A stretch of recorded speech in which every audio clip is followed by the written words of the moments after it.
Read what Albert Einstein wrote to Marie Curie about haters. Posted on thedailyDot.com. Written by Mike Fenn. The best advice ever given about dealing with trolls comes from someone who never read a single internet comment section. Albert Einstein. While Einstein's 1955 death prevented him from seeing YouTube and Reddit-style trolling, he witnessed a very early version of it firsthand.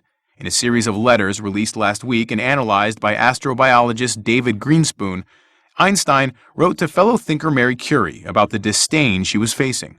Curie, the renowned scientist and first female Nobel Prize winner, had lost a bid for entry into the French Academy of Sciences.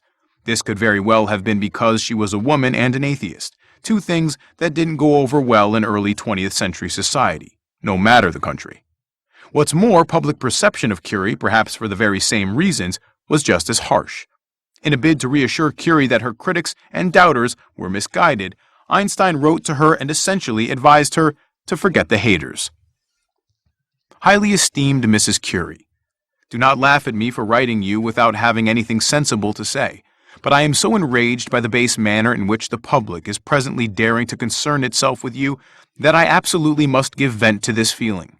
However, I am convinced that you consistently despise this rabble, whether it is obsequiously lavishes respect on you or whether it attempts to satiate its lust for sensationalism. I am impelled to tell you how much I have come to admire your intellect, your drive, and your honesty, and that I consider myself lucky to have made your personal acquaintance in Brussels. Anyone who does not number among these reptiles is certainly happy now as before that we have such personages among us as you and Langevin. Real people with whom one feels privileged to be in contact. If the rabble continues to occupy itself with you, then simply don't read that hogwash, but rather leave it to the reptile for whom it has been fabricated. With most amicable regards to you, Langevin, and Perrin, yours very truly, A. Einstein.